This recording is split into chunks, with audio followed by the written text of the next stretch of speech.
1 cup రవ్వ, 1 cup sugar, 1 cup కొబ్బరి తురుము, కొద్దిగా జీడిపప్పు పలుకులు, కొద్దిగా బాదం పప్పు, యాలకులు, 3 స్పూన్స్ నెయ్యి,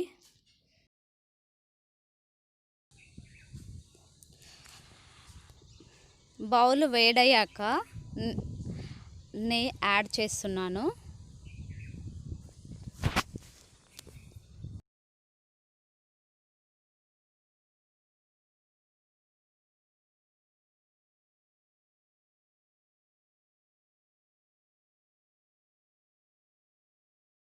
అది కొంచెం ఫ్రై అయ్యాక నేను ఒక బౌల్లో తీసుకుంటున్నాను అన్నీ కూడా.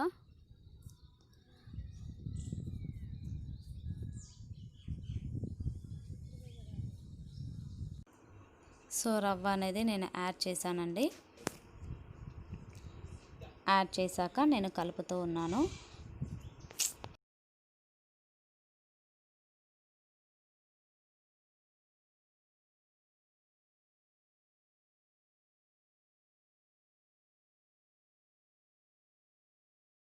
ఇదంతా కలపాలండి, అంతా కలిసేలాగా కలుపుతూ ఉండాలి. కింద అంటుకోవడం వల్ల బ్లాక్ కలర్లో చేంజ్ అయిపోతుంది రవ్వ అనేది.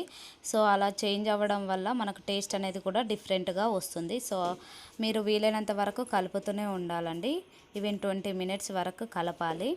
అలా కలపడం వల్ల పచ్చి వాసన అంతా పోయి మంచి ఫ్లేవర్ అనేది వస్తుందండి. మనం లడ్డు కూడా చాలా టేస్ట్గా ఉంటుంది.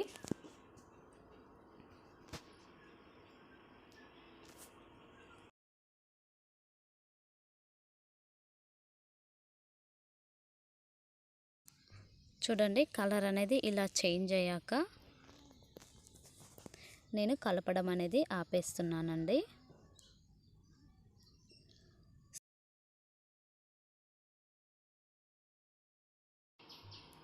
చూడండి, కలర్ అనేది ఇలా చేంజ్ అయిపోయిందండి.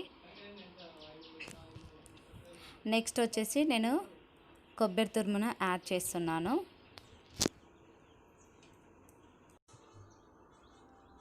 ఈ కొబ్బరి తురుము పచ్చివాసన అంతా పోయే వరకు మనము ఫ్రై చేయాలండి. 5 మినిట్స్ అయితే సరిపోతుందండి, ఎందుకంటే రవ్వని మనం ముందుగానే ఫ్రై చేసాం కాబట్టి 5 మినిట్స్లో ఇది ఫ్రై అయిపోతుందండి. సో 5 మినిట్స్ ఫ్రై చేస్తే సరిపోతుందండి.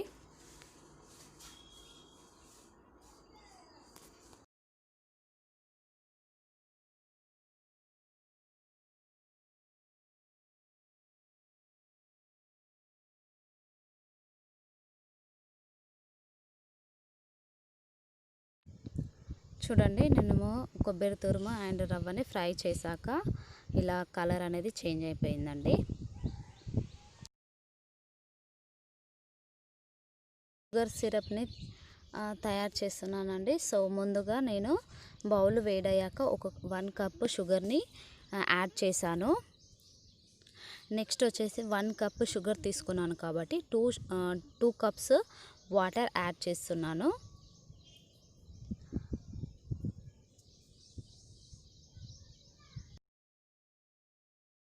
కలుపుతూనే ఉండాలండి. సో ఆపకుండా కలపాలి, అప్పుడే మనకు షుగర్ సిరప్ అనేది చాలా థిక్గా వస్తుంది.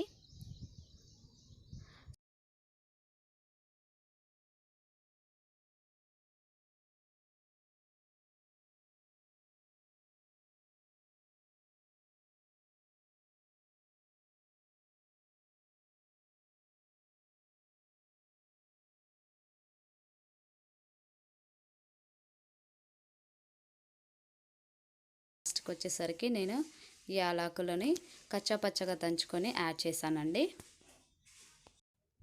సిరప్ అనేది ఇలా థిక్గా అవ్వాలండి. ఇలా రావడం వల్లనే మనకి రవ్వని చాలా బాగా అబ్జర్వ్ చేస్తుంది. అబ్జర్వ్ చేశాక మనకు లడ్డూలు చుట్టుకునేటప్పుడు చాలా పర్ఫెక్ట్గా వస్తాయండి. చూడండి, ఈ షుగర్ సిరప్లో నేను కొద్దిగా రవ్వను యాడ్ చేస్తున్నానండి. మొత్తంగా ఒకేసారి యాడ్ చేయకుండా కొద్దిగా యాడ్ చేస్తూ కలుపుతూ ఉండాలి. మనకు కలపడం వల్ల ఉండలు లేకుండా సాఫ్ట్గా వస్తుందండి మనకి లడ్డు చేసేటప్పుడు. సో కలుపుతూనే ఉండాలి, కొద్ది కొద్దిగా కలుపుకోవాలండి రవ్వ అనేది. షుగర్ సిరప్లో మనము రవ్వ అనేది యాడ్ చేయడం వల్ల మనకు చాలా డేస్ జ్యూసీగా ఉంటుందండి. ఫస్ట్ డే ఎలా ఉందో లడ్డు లాస్ట్ వరకు మనకు అలానే ఉంటుందండి, చాలా సాఫ్ట్గా ఉంటుంది. రవ్వ అనేది ఫుల్గా కుక్ అయిపోతుందండి ఈ సిరప్లో. మీరు కావాలంటే చూడొచ్చు, చాలా బాగుంటుందండి. ఈ రవ్వ లడ్డు చాలా సాఫ్ట్గా వస్తుంది, చాలా సాఫ్ట్గా ఉంటుంది, చాలా డేస్ ఉంటుంది. మీరు ట్రై చేయండి. నేను ఫ్రై చేసి పెట్టుకున్న డ్రై ఫ్రూట్స్ని యాడ్ చేశానండి. కొంచెం చల్లారాక నేను లడ్డూలు అనేది చుట్టుకున్నాను. చూడండి ఎంత పర్ఫెక్ట్గా వస్తున్నాయో. రవ్వ అనేది ఫుల్గా కుక్ అయిపోయిందండి, మనకు ఇంకా టెన్షన్ అనేది ఏం లేదు. సో డైరెక్ట్గా చుట్టేసుకొని కొద్దిగా ఆరిపోయాక మనం ఒక బాక్స్లో స్టోర్ చేసుకుంటే సరిపోతుందండి. చాలా డేస్ అనేది వస్తుంది, చాలా డేస్ జ్యూసీగానే ఉంటుంది. మీరు ట్రై చేయండి. ఈ రెసిపీ కనుక మీకు నచ్చినట్టయితే లైక్ చేయండి, షేర్ చేయండి, సబ్స్క్రైబ్ చేయండి. సో ఈ రెసిపీ మీకు ఎలా వచ్చిందనేది నాకు కామెంట్ బాక్స్లో కామెంట్ చేయండి. Thank you for watching. Bye అండి.